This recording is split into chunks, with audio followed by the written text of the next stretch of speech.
Lights, camera, action. Let's dive in deep. Talking directors, actors, the secrets they keep. From behind the scenes to the silver screen. Hard-hitting questions, nothing in between. We're rated B, rated the podcast sensation. Unveiling truth, sparking conversations. Where every story gets its chance to shine. We're rated B, rated, let's rewind. All right, we're here with Tom Devlin, director of... I'm going to say hello. Hey, everybody. Oh, hey. Hey, everybody. We're here with... voice has to change. Hello, this is me. It's my announcer voice. We're here with Tom Devlin, director of Nameless, and Hello, My Name is Gacy.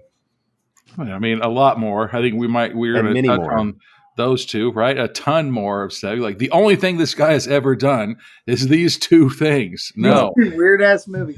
No. I mean, we've spoken to you. Man, what is this? How many times have you been on our show, our podcast? You know, this is a couple. I'd say This is the 4. second time. You've definitely reviewed several of my movies, and Yes. I think I was on once. But I listened to the last two that you did with Gacy and Nameless, and it was awesome. It's so awesome to hear you guys appreciate the schlock. Well, We live for we schlock. appreciate that, you know. And Anthony, I think after the first time we started talking with you, it's like, dude, you got to watch my movies with the sound, Yeah. you know. And like, we still don't, but No, these It's ones were fun just- that you didn't, because like you really caught stuff that I thought would go straight over everybody's head. But even without the sound, you were right on the money on a lot of it. this is recording, right? We just got that we were actually correct. Yeah, On there was something. several times that you were like, you were correct. There was times that you weren't correct, but Yep, there was definitely times that I was like, wow, they totally got that. You know, That's- funny thing about the reason I was like, oh, I got to talk to them in person about Gacy is because Gacy's a weird movie. Like, it's the weirdest thing I've ever made. But Anthony got it halfway through. He's like, this is all in his head. This is why he's dying. I mean, maybe that's the nurse in you. I don't know. But you were like, It is. you kind I of mean, caught, you're like, none of this is really happening, you know? No. And that was dead on. And the funny thing is at one point you said, oh, now they have a younger guy playing Gacy, but we made that movie over the course of 15 years. So John aged 15 years in the process of making it. And that's something that when we first made Hello, My Name is Gacy, it was going to be my first directorial debut. And John Karras is one of my best friends. He's a great actor, fantastic actor. And he's from like real schlocky B movies like Filthy McNasty, Apocalypse Fuck, and Poultrygeist. And he's just a character actor from Lord of the Dead. He was in a lot of junk. And we both got cast as extras on Prison Break, the last season of Prison Break. Really? So okay. I would sneak a camera in every morning, and then when we went on lunch break, we would shoot Gacy on our lunch break. There's one of my questions right there. I'll just Wow. knock that off. So that I think the cell that they're in is it was actually a prison for children in Whittier, California, that's been closed since the mid '90s, and it's used for almost every jail that you see in movies or television. Is somewhere, if they're blue or yellow, it's usually that prison. Wow. So the last season of Prison Break was shot there, and I was in T-Bag's gang, and John was just a cellmate, and we would sneak that camera in and shoot on our lunch breaks when nobody was around. We'd hide around and put him in the shower or put him on the shitter or go in the lunchroom or whatever it was. And so true guerrilla filmmaking. No, that's that awesome. is awesome. That was one of our questions because clearly it was a real jail or prison or whatever, detention center. So that was where was it filmed? Yeah, Whittier, California, juvenile detention center is what it was. Good, because there was also when he was actually, but we started this off because you were saying about listening to it. So we obviously every time we watch your movies, we go back and we watch them again just to make sure we're not completely dipshits, And if you watched it again and listened to it, you hear Steve say, was it 16 minutes that it took for him to die? Yeah, they messed up the lethal injection on John Gacy, so he didn't die for 16 minutes, and they had to re-administer the lethal injection. And so he said, that all this took place during that 16 minutes. You're like, how can it take place during that 16 minutes if this is this long, Yeah. And so then after watching that part and hearing it, you're just like, well, shit, if we would have heard that in the beginning without, when we did our episode, it would have made, it would have. But it was cool to see you guys piece the pieces together, because it's a lunatic film. Like it's I've never done drugs, but I imagine to be what an acid trip is like, And he's having arguments with himself, arguments with Pogo the Clown, who is himself. John Ward, who plays the psychiatrist. I've always thought of John Karius and John Ward like the same but opposite guys. Like they're so similar as actors, and they're both in a bunch of low budget, crappy movies in the best way possible. I always wanted to make a movie with them together, so they're almost playing each other too. Like, is John talking to himself? You don't know. It's all just weird, No, it was off. Like, I mean, you nailed a bunch of that stuff where, we watch a bunch of, like, my wife and I and like me, like the whole documentaries. And then we watch the whole, like, the news and like the people that get busted for crimes and everything like that. Yeah. And they went through the whole, and like, we went through the whole, like psychology 101, 102, 201, 202. I think that's what we had to get. I think that was the bare minimum that we had to get for our degrees. And so like watching the psychiatrist talk to Gacy, and Gacy went through all the steps of like accepting what he did. And then he's like, wait a second, I didn't do that shit. I'm innocent. Yeah. And then the blaming it. Well, it wasn't me. It was my employees that did that shit. When he blames it, because it was Jonathan, which is also himself. He never strays away from John Gacy, And he admitted to 3 of them. Like 6th person, but he's still talking about John. Yeah, but he was still doing that, like bargaining, and then be like, okay, if I killed 3 of them, then they could do something like this, and the rest of them, and I don't even know what. That's a true fact. He owned up to killing 3 people, but he didn't. He said that he didn't do the rest. That one of his employees planted them under his basement. Well, it's crazy because like I said, like I like watching the documentaries. We watched this wasn't a documentary, but we watched the Dahmer one on Netflix. That was a good one. I've watched the one on oh my God, now I can't remember his name. He was the really attractive guy that would get the girls, and then the Casanova, the dude that was on the guy that went to law school. Yeah. What the hell? Anyways, what's the kid Bundy. from High School Musical? Yes, Bundy. So like I've watched all these, so I started watching a Gacy one, and like the stuff that they were talking about with the Gacy, like watching that and then watching yours first, or it doesn't matter what order it is, like the stuff that you nailed on it, like it's just nuts. Like, so there's a diagnosis called like antisocial disorder, and they I think it's like from 0.2 to 3.3% of the people ever get diagnosed with that, and like he was actually one of the people that was diagnosed with, and you're just like, what the hell? Like, like they're like, he's a psychopath, but like that's not good enough. It has to be worse than a psychopath, which was the shit that he was doing. But watching the other like documentaries and like comparing them to yours, like we really liked your documentary style. Like it's not quite a mockumentary, but not quite a documentary. Originally, when I incepted this movie, this is 16 years ago, I was a different person. I didn't have kids. I wasn't an adult. So I was kind of painting him in a more positive light. And then as an adult with young children, I totally changed what I was going to do with this movie, because he's a monster. He raped and murdered 33 boys, young boys, 16 or as young as 11. It's pretty. The source material is absolutely mind-boggling.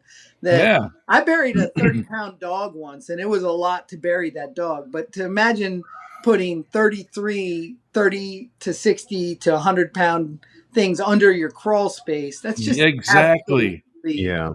I mean, burying bodies on top of bodies. That's just so creepy and weird.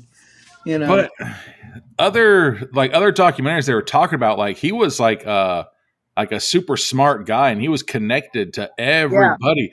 So like you kind of get this feel like he was so I watched this one documentary where it was like he basically thought that he was like untouchable. Yeah. Like He he like all the politicians and exactly, and judges, and he at one point was like a construction owner, the foreman. Yeah.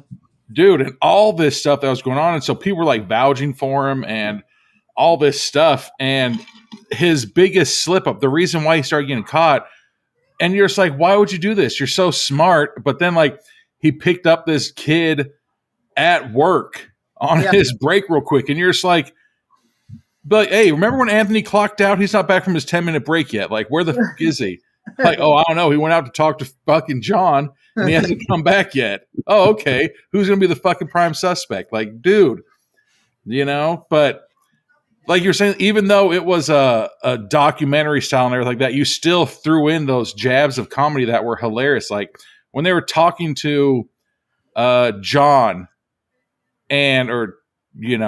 but I remember there was a couple good sentences, but the one that really stuck out was the wife.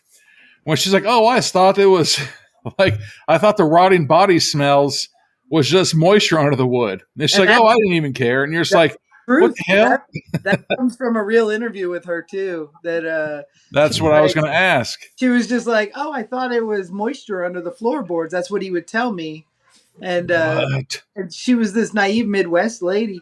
The funny thing is so I did a movie 100 years ago in Iowa, outside Waterloo, Iowa, and we stayed in a house that was John Wayne Gacy's parents' house.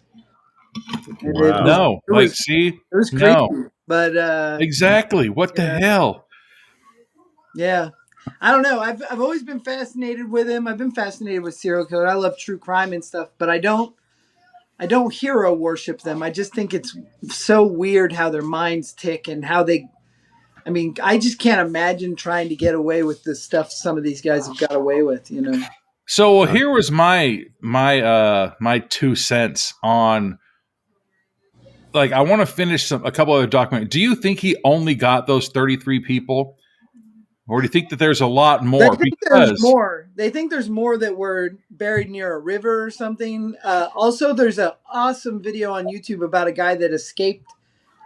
He was like in upstate New York at a vacation resort, and Gacy got him in a hotel room, and he escaped. And they think that he probably didn't just have bodies in Chicago. There probably was bodies elsewhere. Well, have you ever seen it's a movie, it's older, it's called 12 and Holding. Oh, yeah. Dude, like that, if he owned the construction company, Anthony, I don't know if you've ever seen it or not, but basically there's this kid and his twin brother got murdered by this bully, and there was another 12-year-old. And so the kid convinces the bully, like, hey, me and you should run away together, like fuck this town. But then the brother actually, like, if you have never seen 12 and Holding, stop listening right now. Otherwise, So basically, Anthony, stop listening. No, if you plan on watching a movie called 12 and Holding, don't listen anymore. It is a freaking great movie, too. Amazing, because it's 100% the best crime ever. And so that's when I was watching this, I was like, dude, I wonder how many of those buildings Gacy did. And how many bodies are under all those buildings. So basically, Anthony, was this kid murdered his bully, but he convinced the bully to write a "I'm running away" letter to his parents. Like, I hate this town. I'm tired of being bullied. And so then they run away together, but he kills this bully, buries him underground, and then the next day they lay the concrete slab. So then you're never going to find it. And the kid wrote the letter saying, I'm leaving this town, And so like I was watching that, and with all the connections and the, because they were talking about that they were telling Gacy for like 10 days they were tracing this guy at least. And he's like, dude, I have jobs in Iowa, in New York, in all these different places. Like, you never stop. He's like, I got shit to do. And so that just makes sense. I was like, I wonder how many of those buildings potentially have, but that was my With dead people in the foundation. dude, not in the foundation, under the foundation. So That they'll is- never be found. But I like the approach with this one because we get so many of these serial killer documentaries from the outside and, how people see him, but we rarely get to see how he sees himself. Yeah. Because like, I think the fear is it's like anytime you tackle mental illness, like you get this weird mishmash because people don't know how to do it right. And it becomes mysterious mental illness disease, or that's what I like to call it. Because like it doesn't feel like schizophrenia, it doesn't feel like bipolar, it doesn't feel like this, it just feels like I don't know what it is, so I'm going to confuse it. Yeah. And you went straight into that. That's the Good. big swing. And that, a lot of that is John too. I mean, he's played other like weirdo characters. He's just such a gonzo actor, but he took Gacy serious. He's got that charm and that funny little, quips, but Yeah. he wasn't playing it slapstick stupid. Like he slipped in and out of personalities exactly how I asked him to. I mean, I love working with John. One of my muses. I mean, I could shape him into anything, but he did a lot of this for himself too, because this movie was just something we started so long ago. And I don't know that we ever thought we would finish it, but we did a movie called Las Vegas Frankenstein. Hell yeah, you did. About 2 years ago. And that's when I told John, I said, we got to finish Gacy, man. We hadn't worked together in a long time. And he was so good in Frankenstein. So when he came out for the Frankenstein premiere, we shot all the current day stuff for Gacy. And Wow. we're able to slip a bunch of my current friends in there, like Steve and Matt Osborne and, Kayla and all those guys that circle around the Plan 10 universe. So it really pulled it all together because some of that footage we just never, like, I had Lloyd Kaufman's performance we shot 16 years ago, and it was awesome, but I didn't know that we never knew it would materialize into being in the movie, and now he's immortalized in the movie, and I love that because Lloyd is such a close friend and mentor to both of us, Oh yeah. I mean, which even that scene kind of got to me a little bit because having had a lot of psych patients, like unfortunately you hear the story way too much. Yeah. That people grow up, there's no really nice way to say this. People grow up in fucked up circumstances. Yeah. And then that's how they learn how to parent. And They they're become monsters. Yeah. then they swear, I'm going to be better than my parents. So you're doing 75% of the monster that you saw because you don't know how to untie it.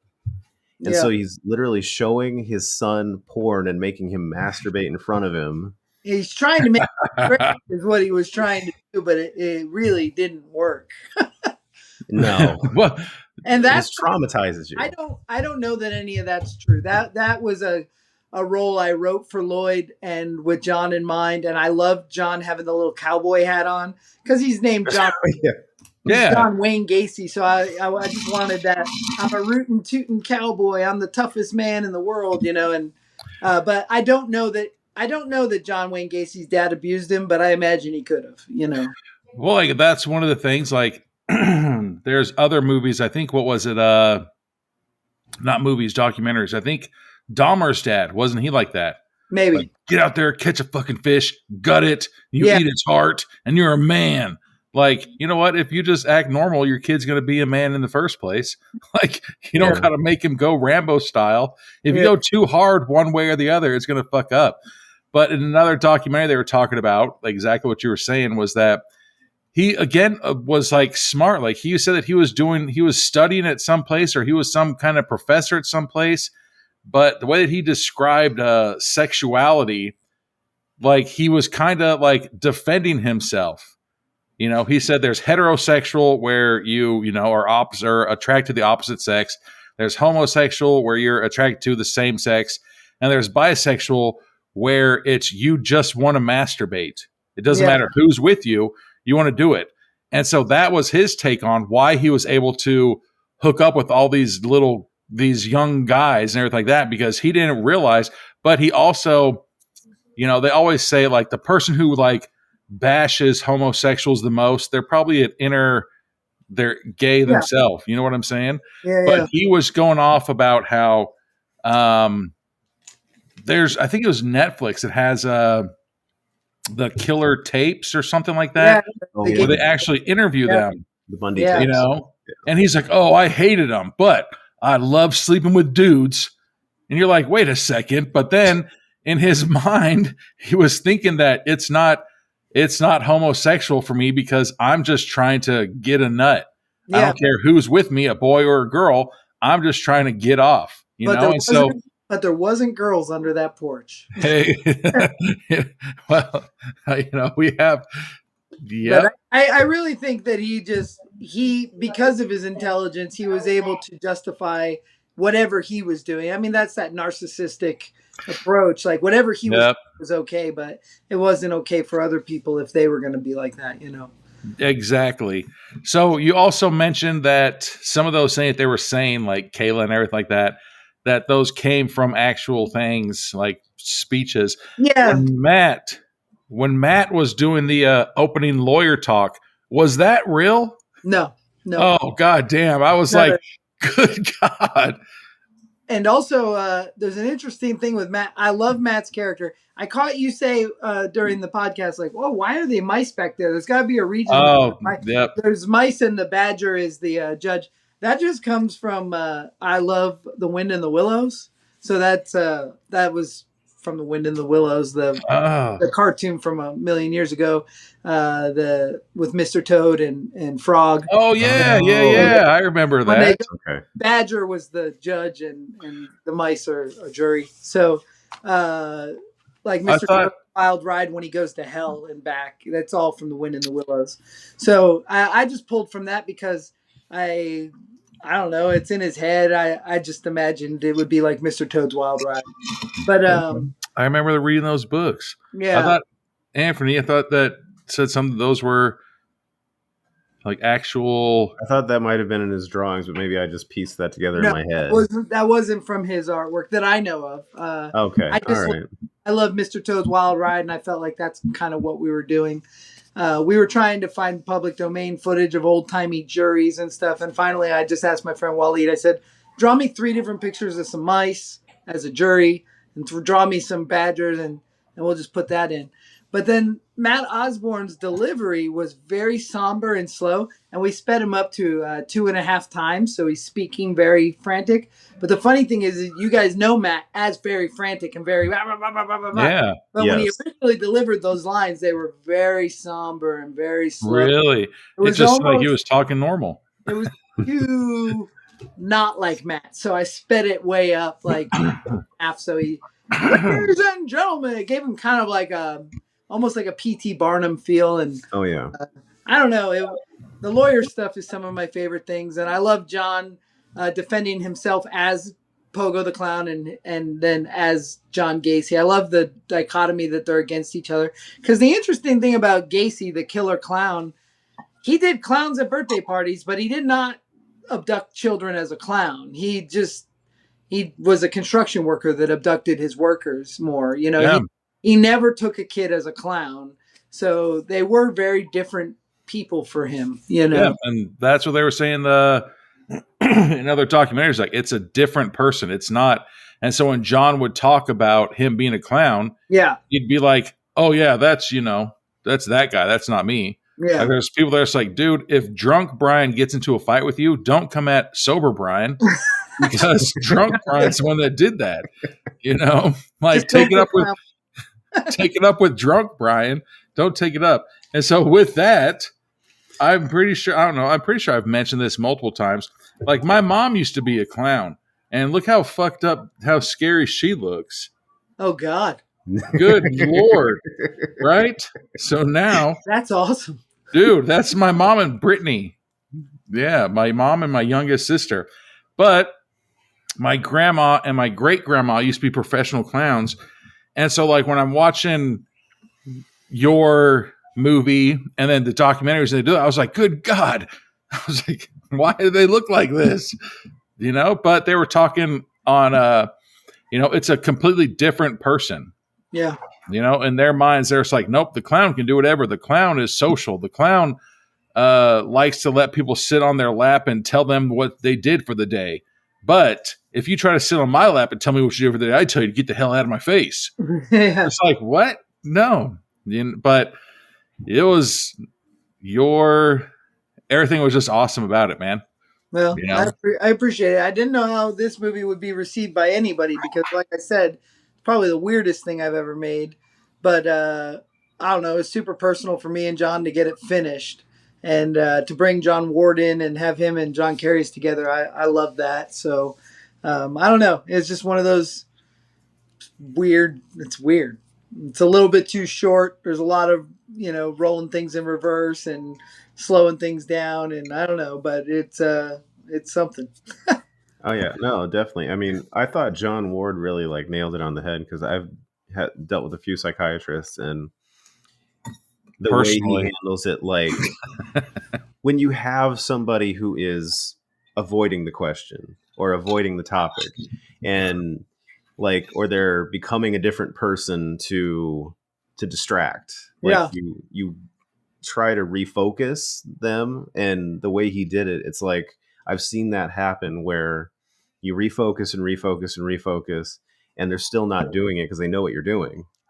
And then so you just talk to the person and try to get them to answer the questions to try to at least get some sort of answer out of them. Yeah. Yeah. Well, that was in one of my notes too, how they were talking. He's like, no, I didn't do it. And he's like, dude, come on, man. Like, the next step is accepting that you did it so we can move on to the next process. He's like, nah, I didn't do that. You know, like I hate it. So when I was younger, man, I think I was like 9 years old. We're in this little town. It was super safe at that time. And then all of a sudden this girl was she was kidnapped and brutally murdered and like all this stuff going on. And so then they found the guy who did it, and he admitted that he did it and everything like that. But then when he was in prison for a while, he's like, you know what? I found Jesus. I did not do it. Like, what? What are you doing? So like, that's a common thing that people are just like, you know what? Come to think about it, I didn't do that. Yeah. You know? So like when he was doing That was just drunk Brian. that, right? You got to take that with drunk Brian. That's drunk Brian will be the 15 to life, but sober Brian, he's clear to go, you know? But that's the messed up part is, you know, like, how do you, like, it was nailed every single time that they were talking to, you know, Gacy in your movie.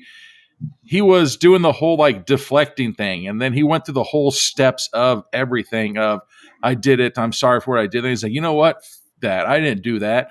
Maybe I didn't. Well, you know, and then that was the part of the comedy part where he's like, all right, okay, well, hear me out. Maybe I did. Okay. But here's the reason why. Hold on. And you're like, you can't, what? It's either yes or no. It's not a, well, hold on. Let me hold, you know. Yeah. So that was, you know, even though it was a documentary style movie, like it still had the comedy. And Anthony and I literally were talking about this, I think yesterday, where the movies, even though they're serious and they're supposed to be serious and everything, I think, what were we talking about? We were talking about Bystanders, that movie, where it's a very serious kind of movie, but you still throw in the comedy into it because you need it. I mean, And- that's that Wes Craven's rules of the roller coaster, right? Like if you're gonna just have tension the whole time, you have to break the tension. If you watch Last House on the Left, which is a brutal, Yes. Yes. you got the goofball cops that Marty Cleese that Yes.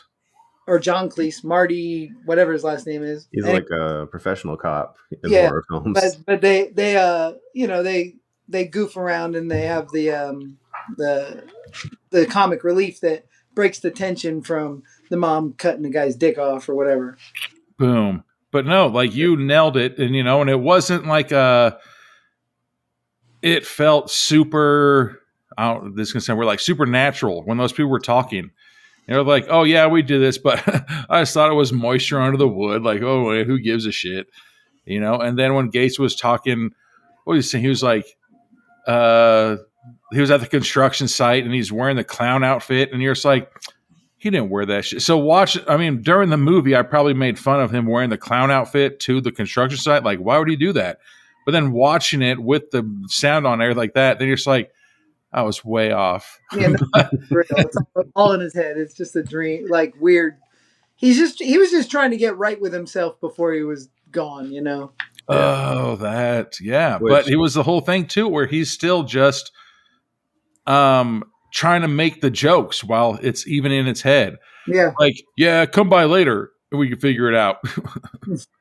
And you're like, that's funny. Like it, if you can't, I tell Anthony, like, dude, I laugh at myself every day. I make fun of myself. If you can't do that, even if you're in a scary situation or a documentary style, like the documentary, you said this was the first time you've done it. Like, we really liked it. We're used to I have a film called The Trek that I produced that my wife directed that is it's kind of like an episode of Unsolved Mysteries, and it's really brutal. Oh, hell yeah. But it cuts back and forth out of the documentary and into the real life, and that movie is it's pretty crazy. But so I didn't direct it, but I act in it and I produced it. And You said The Trek, like Trek? Trek, yeah. Hold We got to on. do let that. me- I think I have Exactly. The end of that movie is grotesque, which is what it's really.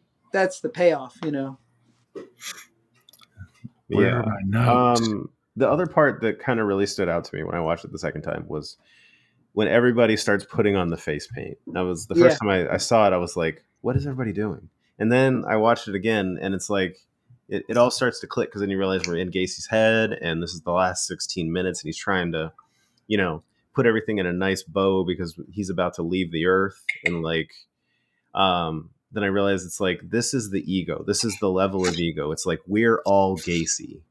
That's exactly my thought behind it all. And I never know if that stuff's going to register. One of the big things was, so Caleb Emerson, the guy, he's got a big mustache, kind of horse hair. He's in a lot of my movies. He's one of my closest friends. He's also an incredible director.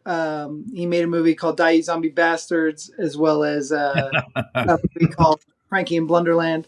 But he's a trauma personality, and he's a goofball. He loves true crime. He is like the most official knowledge on the Manson murders that I know of anybody. But when I asked him to be in Gacy, he said, I'm not making light of the situation. I said, I don't want you to make light of the situation. I want it to be very serious. It's weird and dark, but we are not laughing at these victims. And that was something that, I don't know. We were very careful, tried to be very careful. I hope it's successful to not offend the relatives of these children are still alive. They're still out there. And I don't want anybody to think that I'm poking light at the situation, No, not at all. I didn't, well, like I said, we rewatched it with the sound and everything like that. With that face paint thing, originally I was going to have them all stacked on each other in the same location. So kind of like Michael Jackson's Black or White, they could all start becoming Pogo the Clown. But it didn't work out. So I just had the little things that we did. And what you said, Anthony, is basically it. We are all Gacy. We're all, union or whatever. He's basically just okaying with himself, thinking everything that he did. The clown brought joy to everybody's life, so I did that. At least I was a good guy there, or whatever. I don't know. Yeah, but no, I thought this movie. It's like I haven't seen a lot of movies take this approach, and it could fail very quickly, but it didn't. It really held up. No, I appreciate that, and I'd like to think that you would think that even if you didn't know me. No, it's like so. When we quit recording, we've seen a couple documentaries that were like, nah, Yeah. we can't do it. We can't do it. There we saw one documentary that was good, and we actually spoke to that person, to get some more insight on it. But that was just the straight documentary style. Yeah. Your documentary, how it was still a documentary style, but it also had, I don't even know if this is like Steve Hansen, if he listens to this, he's going to beat me up because I don't know the verbiage yet. Like, I love that dude. And he it's hilarious because I'll be like, hey, we're going to record tonight. He's like, it's called filming, ass face or something. I'm like, oh, my bad.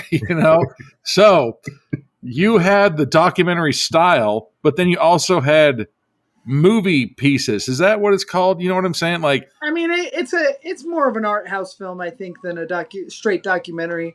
But there's definitely elements of documentary to it. Yeah. Okay, so that you did it where it was from our viewing perspective. Like, I would say it was more like a documentary style and this, but it had all of the documentary stuff, but then there was the movie scenes of it too. Yeah. So it wasn't. So I think it worked awesome. Like, I think this is the first time that we've seen something like this, and it was awesome. Well, you gotta watch the Trek because the Trek has a very similar. And really, that's just a tool of zero budget, right? Like, I don't have the money to make a biopic like Dahmer, so we use what we have, and we use who we have, and there's some fun little antidotes to get away with things for cheap, No, but the key is, and you've probably heard me preach this before, you can do it cheap and you can do it fast, but it better fucking be good. Like, I don't want to do it. I don't want to cut to fake documentary footage and bore you to death so you fall asleep. It has to still have that pace and keep the interest. You can't just lean on your low budget and use it as an excuse. It needs to forward the story, Yeah, everything was awesome.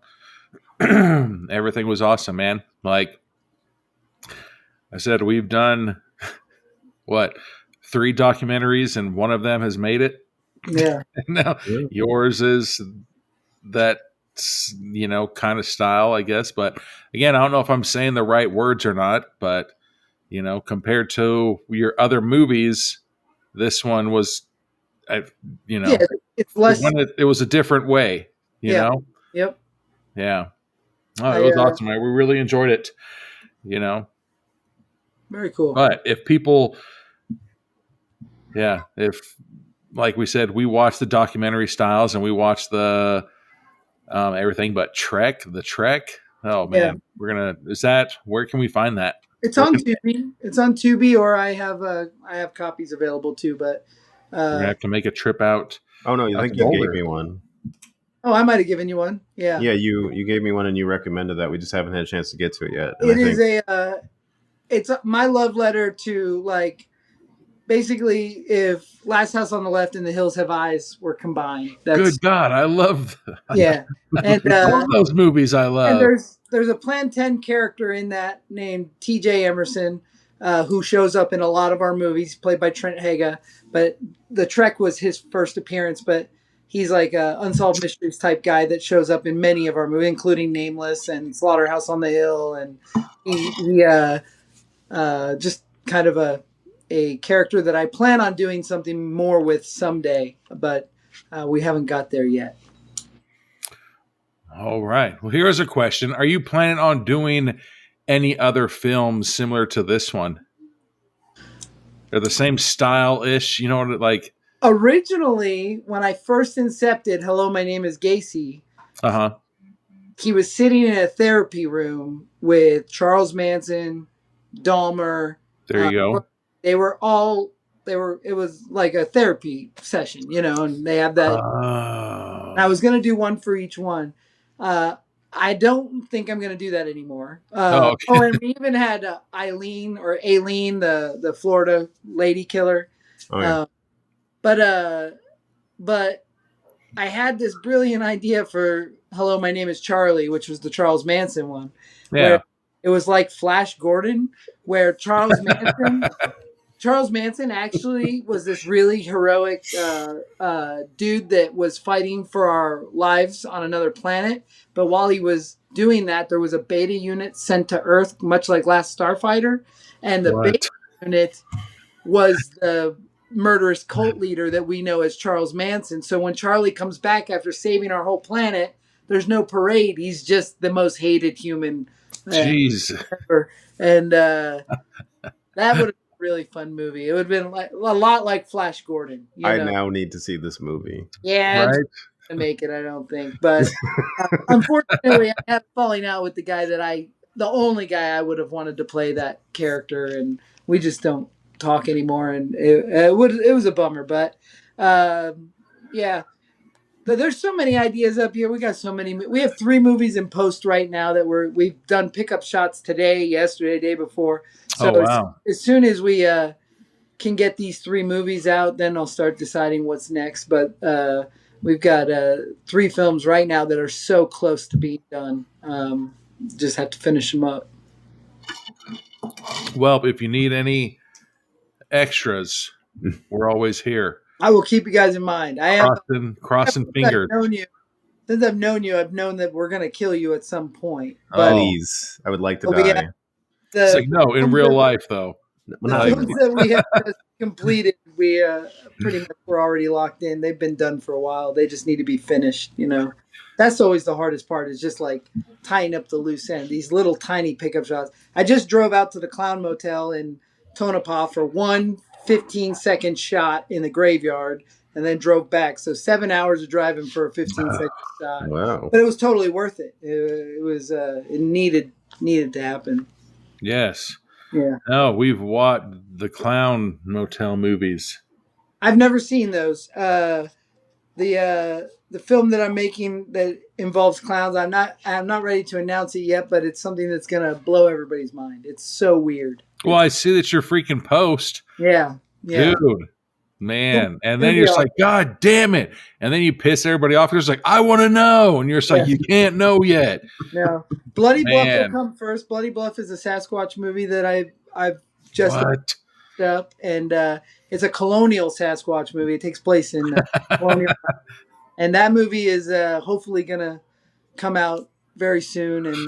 And then It Steals Your Skin is the other movie we did pick up shots for last night, which Good Wally God. directed, and that movie is stars Steve Hansen. They both star Steve, and typical Plan 10 group of gang of people.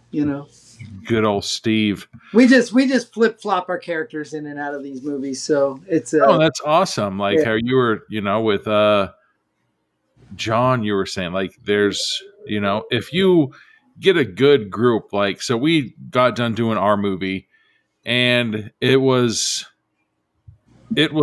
just fun. Yeah. Yeah. That's the only thing I can really explain. Like, it was fun. So I just look at it where, Plan 10 has their group of people that when we went to a Nameless premiere, we saw all these people, and then we went to Steve's wedding and we saw the exact same group of people. Yeah. And then we see some of the movies and we're just like, wait a second, all these are the same people. Like, it's amazing. Like, Family. it's exactly. It's so like, when I was a kid, I was like, dude, it'd probably be so fun to be on, like, I don't know, Saturday Night Live or something like that as a kid, watching it, because it looks like they just have fun. And so doing our little movie where it was more, it didn't even feel like we were doing the movie, like it was like, all right, all of our friends and family are in town. Let's just have a good time. And this needs to happen when he's going to record us, and then people are going to get killed. Like, it just seems like it's so fun. Like, my niece was in town and I was like, you're sitting down on the couch and we're going to watch Frankenstein, or what is it? Las Vegas Frankenstein. Oh yeah. Yeah. And I was like, and then even maybe we're going to meet Steve. And then that's when I was like, we need to go down to the Monster Museum. And she's like, okay. And then all of a sudden she's like, oh, we're going to go sleep over at Uncle Donnie's house. And I was like, all right, bye, sucker. You don't get anybody then. Yeah. So sucks to be you. It's fun. The kids don't really care these days. Like, it's not the same to them, When you see somebody on TV and then you meet them in person, for us, our generation, that was bonkers. It was like, no, Yeah. that's the dude. That's Jason Voorhees. What do you mean? You know, Dude. my kids have grown up. They know. We were just doing pickup shots last night, killing Jason Wallace for Bloody Bluff. And I've got my son running a camera and my nephew holding the blood pump, and we're doing all this. I'm like, are you guys having a blast? And they're like, yeah. Dude. And I'm like, you're running blood pumps, man. Like, this is fucking cool. Exactly. You know? Did you? So, what was it? That Gacy, when he was getting ready to go to trial for something, there was somebody like he knows people, and their name was J.C. Voorhees, and you're like, that's a real person. Their real name was J.C. Voorhees. I didn't know that. Dude, watch it on Netflix. It's Voorhees, That's and you're funny. just like, what the hell? That's funny. Yeah, and he was J.C. Voorhees Jr. And you're like, good God. Wow. Yeah. Well, that name had to come from somewhere. Mm-hmm. Could you imagine just have your name be Voorhees to be like, hey, Anthony, I saw a movie this weekend. Is there anything you want to tell me? We're like, what? No, God damn it, that's not real. Yeah. And then here comes my gigantic dog. Okay. But what else we got, Anthony? I think that's pretty He much my question. Answered everything, and Yeah. oh, amazing, man. Well, Are very we on cool. the hard hitting questions? What are He the already answered all of them. Oh yeah, He we said did. He can't tell us about the stuff yet because he's been posting about it and making everybody, yeah God damn it. the teases to the clown one? That is that's probably a good couple months away before I say anything about that. But it is going to be a like it or hate it situation where people are either going to love what we did or absolutely hate it. I can't wait for you guys to see. I almost want to see you do it on the podcast before you see the movie, but I know you'll probably come to the premiere. But the thing We hope. is Yeah. the watching that one in silent would be hysterical to see the gears tick, and figure out what you're seeing, because Really? it's visually, you can understand what it is visually if you understand what you're doing. But So hey, so then here's a question then. Could you send us a screener and we'll mute it? yeah, We'll 100% mute it. 100%. And then we will not know. We will 100% mute it, and then we will not watch it until we go to the premiere. Yeah, Deal? I love that. No, fuck no, because I don't know. I feel like I'm gonna get beat up again. No, that's a good one. That's good, great idea, because watching that silent, it will be. I'm positive you'll understand what you're seeing within 30 seconds, but we'll see what happens. No, because now the pressure's on. Because now, oh god, we better pay attention. It just depends on how much of horror fans you really are, but it is that's the perfect one to watch without hearing it at the first watch, and then go and see the maybe do the video like the night before the premiere and then come to the premiere. But that's going to be in a little while. We've got a little bit of time, and then the other ones I hope will get into the Sin City Horror Fest, which is our local horror film festival out here that we always try to premiere our movies at, because they put on such a good show, and I like to rack up awards and try to be the best out there. And the guys that put on the Sin City Horror Fest are awesome. And when is that?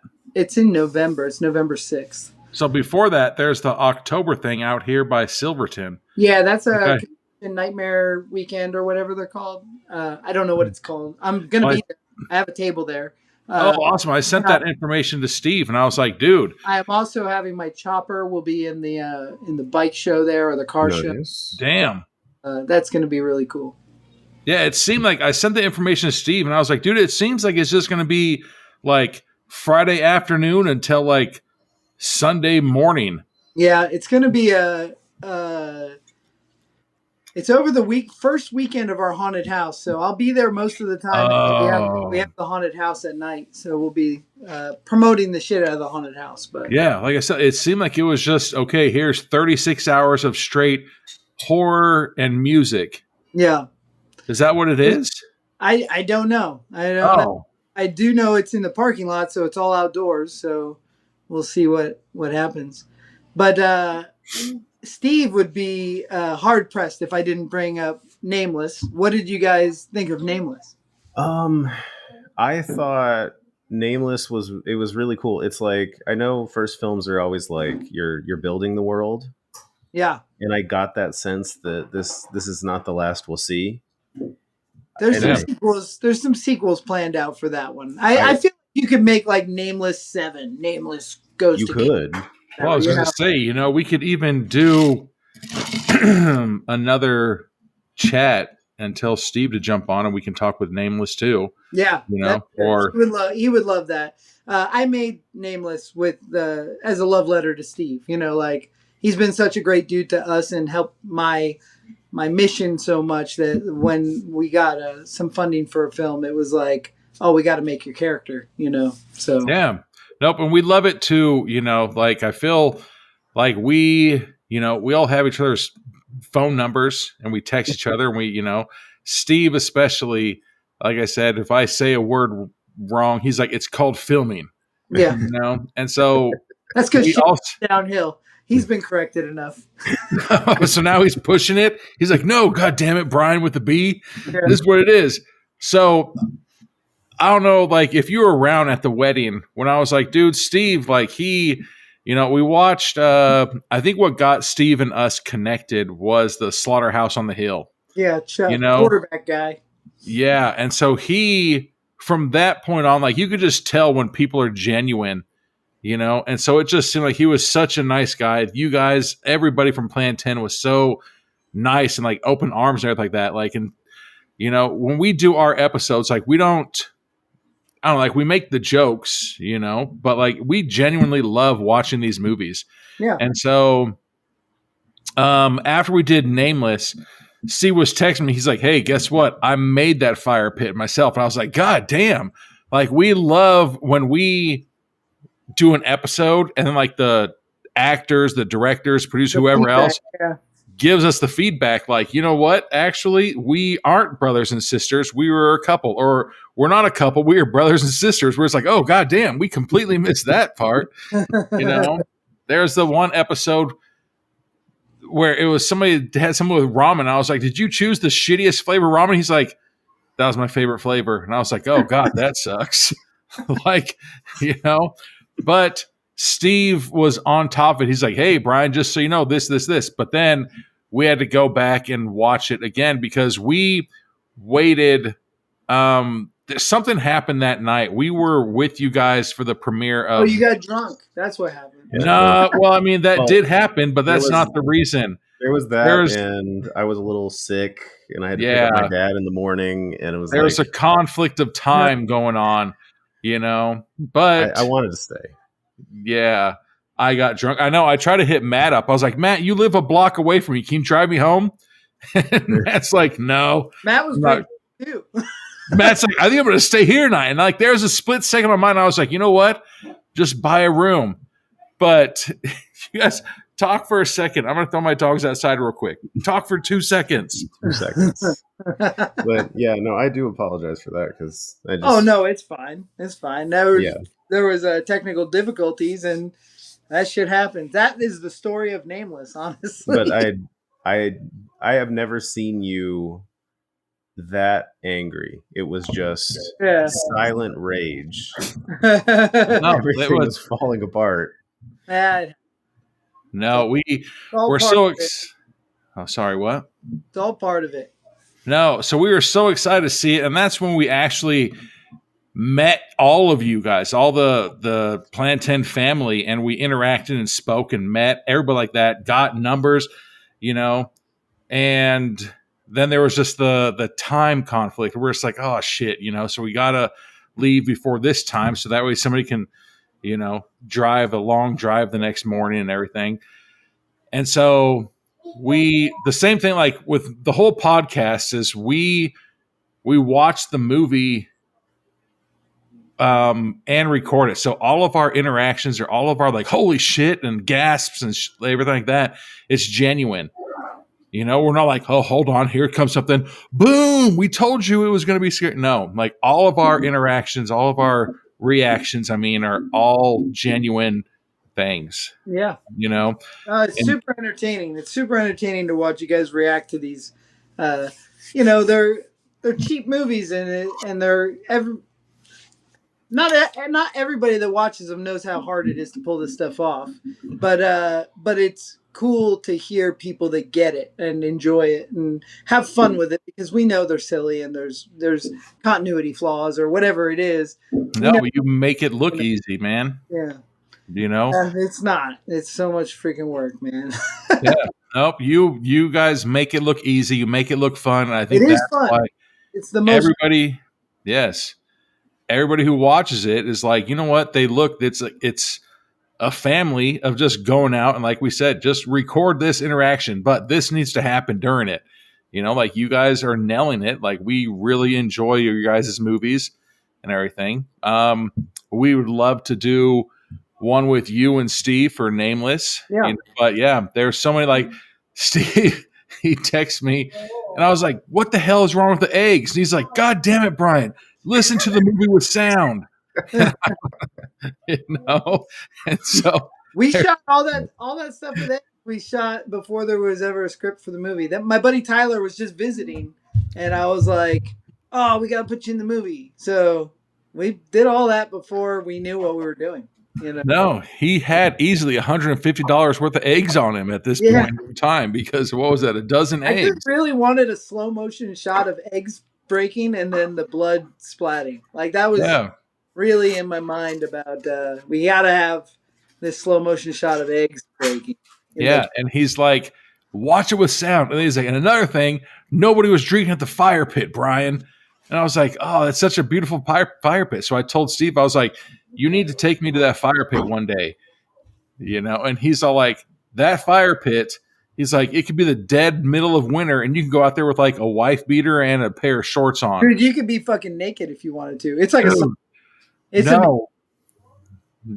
Would love. I love fire pits, man. Like I lived in Idaho for years. In Idaho, if you didn't have, I don't even know how to say this. If you were on the lower income side of things, you could only get like maybe a quarter acre of land. Yeah. So everybody has land, but with that land, you could do whatever you want with it. Yeah. So everybody had fire pits and everything like that. Steve dug that thing out with a backhoe or a Yep. excavator. He built that thing by hand, but when I say I've got somebody that'll help bury the body, I think Steve probably has a couple bodies out on that property. All right, we need some shovels, some concrete, and a shed to put on top of it. He's got it. I think he's definitely the dude I would call, because I think they've already got the holes dug. We just got to fill them in. He's like, just in case, I already have 12 plots dug. Yeah. You know, but we would love to have you guys, and then we can talk about Nameless too. Yeah. You know, Nameless and then TOO, not TWO. Yeah. Right? Well, it might be coming soon. We don't know. We'll see what happens. Well, that'd be awesome because we got some. You know, I know that we were. I've never made a sequel. I've strung a lot of the movies together with inside jokes, but I've never actually made a straight sequel yet. Well, that'd be awesome. Like, we need to bring back that kid that had that not so perfect paper airplane. Yeah. That's my son. I mean, it was the airplane itself. We don't, the airplane itself was the issue. It wasn't the actor. It was that airplane. Who made the airplane? I made the airplane. All right. So, what are you doing tomorrow? I can come over and I have this book that just shows you airplane. No, my kid. How old's your son? If you don't mind us asking. He's 9 right now. He's 9. So when my son was 9, he was super into building the airplane. How old was your son when you recorded that movie? Filmed that movie? He was 7. Oh, well, about a couple years ago, my son was super into building the airplanes and everything. And so Santa sent him this book that had paper and like 11 or 15. We have a very similar book from Santa himself. Yeah, and so I was like, damn, these are cool. I don't think Yeah. they fly worth the shit though. Some of them do, like these flat ones. Those flat ones fly pretty good. Dude, I remember the coolest one, like when we were in school, was like the round one. You would just throw it like a The football. circle, yeah. Dude, those still to this day, It was just a disc. still to this day, fly the best. But then it's like, all right, and then you can get the tip as pointy as you can, and then it launches. Yeah. Yeah, but we would love to, if we could schedule another time and let's talk about Nameless like we did Gacy. Yeah. Always You up know? for it. Oh yeah, But- yeah, I should mention before we go. Yeah, you do have the signing coming up with Lou Temple. Oh yeah, Which- Lou Temple's coming out. He's an old friend of mine. We've worked together back in like 2005, 6. No, sometime way back when on a movie called Silent Night, Zombie Night, and we've been buddies ever since. And he's a great dude, known for Devil's Rejects and Walking Dead and a plethora Beautiful. of other things. Trailer Park of Terror. But he's coming up August 12th. Yeah, I was excited when I saw that because I love the Rob Zombie stuff. That's what I started yeah. on. 31. He's 31 is one of my favorites. As the Banjo and Sullivan characters in Devil's Rejects was just amazing. Yes. I was on set for Devil's Rejects for the chicken fucker scene with Michael Berryman and Ken Foree. Damn. And that was like the best day of my life. I wasn't there working. I was just visiting. I was working on a movie with Michael Berryman at the time, so he knew I was a huge Rob Zombie fan. He's like, "Oh, come out and see what we're doing." And I got to watch that whole like chicken fucker scene, and it was it was amazing. I stood behind the camera with Rob, and he explained all about why he was shooting on Super 16, and it was the best day of my life. Wow. That's awesome. Yeah. Somebody, I can't remember where this is just recently, but somebody brought up Rob Zombie scary movies, Mm-hmm. and they didn't know that I had a podcast that watches scary movies. And it's like, oh, this is too violent and everything. And I was like, you're a nerd. Like, what? Not Then violent don't enough. watch it. I don't remember who it was or anything like that. I just remember just recently we were somewhere and somebody was talking about, Rob Zombie making these movies and it's too gory and everything. And I was like, don't watch it then. Go home and watch a fucking ballet. Like, I mean, what do you want? His name's Rob Zombie. It should be good. Exactly. Like that's our biggest thing is like, I don't watch musicals. And so if there's like, this movie's a musical, you know what I'm not going to watch? A musical. I'm not going to. I love musicals. That's beautiful. But if you didn't like musicals That- and you're like, I'm going to watch this just so I can complain about it. You're like, you still watched it though. Yeah. Like we love talking to you guys because, I can't remember which other director or anything like that. There's like people watch our movies and be like, yeah, we watched it, but we didn't like it. Rabble, rabble, rabble, rabble. You're just like, then why'd you watch it in the first place? The funny thing about the Plan 10 movies is we always get these great reviews, and I kind of wait for the one that they're like, it was all right. I don't know. Or Tom Devlin's a psychopath. Something. Start the fight. Never like a good, like, this movie was the worst film ever. And it's fine, like, I know that my films are not for everybody. I just wish once in a while they would fall into the wrong hands or something, No, and it's like that's the thing. It's like always these like, oh, this is great for the Gorehounds, or this is, blah blah blah blah blah. And the closest thing to a bad review we ever got was on, I think it was Teddy Told Me To. It might have been the After Dark, but it was Film Threat, and they were like, I don't personally like this movie, but if you're into this stuff, it's awesome. And it was like, that was almost a bad review. But I can't wait for the time someone's like, this is shit. No, like there's a couple like Hollywood movies that we'll watch where it's like, God, this movie wasn't very good, even though they made so much stink about it. Yeah. But I think the reason why Anthony and I started doing the podcast was because like in the indie film, like you have nothing, and then you can correct me if I'm wrong. You don't have anything to lose. You're just doing your art. Yeah, making You're your doing art, telling the story you want to tell. And that's the thing. Exactly. Especially with the Gacy movie. I don't know that anybody else wanted to see that movie, but me and John Carius did. So that's why, you guys are really the first ones to review it. I haven't heard anybody. Really? I don't even know anybody else that has seen it yet that wasn't involved. But I scour the internet for reviews all the time, and I haven't seen anybody mention this one yet. But it'll be interesting because this is not going to be everybody's cup of tea. It's two guys sitting in a sweaty trailer talking to each other, and then all this lunacy going on. I mean, it's a lot of sitting and talking gibberish. So But we'll see. like I said, it doesn't follow that normal documentary style, which is why we liked it. Yeah, it's really inspired a lot by Slacker or Clerks a little bit, even though it's not a comedy. But I just tried to take that realism and put it into this weird, bizarre head case. No, we thought it was good. We thought it was a really good documentary style, and I don't even know if you would call it a documentary, but not a straight documentary, but something. Yeah, it was really good. It was, we enjoyed it. But as we were saying, there's those stupid people where you're just like, oh, you don't like musicals. Why'd you waste your time and watch a musical then? Just so you can be a grumpy asshole and fucking complain about it? Like, get the hell out of here.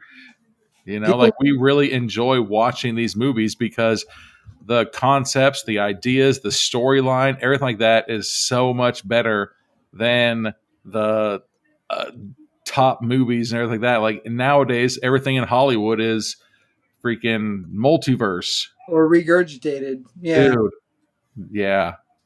So it's indie films now are coming out being a lot cooler and a lot better storylines than the Hollywood movie. Cause like we said, everything is like, it pissed me off so bad watching, I don't even remember what movie it was, but at the end of it, was it Split at the end of it, there's like Dr.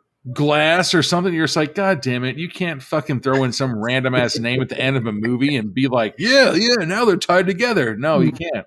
I can't make a movie and then all of a sudden be like Ninja Turtles, because I'll be like, what? That has nothing to do, where in the indie industry, like everybody has their own thoughts, it's their own creativity. They're doing their art, which is so much better, but yeah, we really enjoy watching the movies, and so like, it's not up to us. We're not those assholes that are be like, oh, it could have been better if, and the alcohol helps too. No, it doesn't. It's just because I'm shy. All right. I'm freaking shy. I think when we first met or we first started talking at the wedding, and then I had like one or two more drinks in me, and then I was like, all right, I can go talk to them now. Like that's how it was. I was like, oh, what am I going to say to them? And then I had a one or two drinks, and I was like, hey, what's going on? All right. Sorry for, earlier when I was a nerd. Sorry for sober. Dude. Or sober Brian. I was sober Brian. I'm going to have to make 2 resumes. Yeah. One where my eyes are all bloodshot, and then one where my eyes are perfectly fine. See? There you go. Well, very cool. Very cool. Let's do this again with Nameless. Definitely. Hell yeah. Well, thank you for being here. Yeah, of course. It's been a pleasure. Check out Hello, My Name is Gacy, which it's available through plan10pictures.com. Plan10pictures.com, or it's streaming right now on Fossum and hopefully soon on Tubi. They haven't picked it up yet, but hopefully soon. Awesome. Or just make a drive out to the Mosh Museum and buy it. Yeah, you can do that too. That's probably the best option, honestly. Links will be in the show notes. If people wanted to follow you, Instagram, Tom Devlin's 1313 Effects on Instagram, or Plan 10 Pictures, Tom Devlin's Monster Museum, Outpost 51 Alien Museum. There's a lot of ways to follow. And then on Facebook, I think it's just Tom Devlin 1313 Effects. I was talking about what kind of car do you have and like where do you live? No. Cars. I have a piece of shit Jeep Grand Cherokee, and then I got a Chevy Traverse, a couple Cadillacs, and some motorcycles. No. Boulder City. Come out to Boulder City. You'll find me. I'm the guy who drives around in a purple hearse. No, that's awesome, man. But thank you again. You know, it's always fun to talk with you, chat it up. Hopefully we can do it real soon. Like always open, and then we can do one on Nameless as well and get that. Yeah. We waited for so long to do the Nameless episode, and it did not disappoint, man. Very good. Very good. So, All right. yes, our next one with you will be Nameless, and then, yeah, we'll get that going as soon as we can. All right, man. All right. You guys have a good one.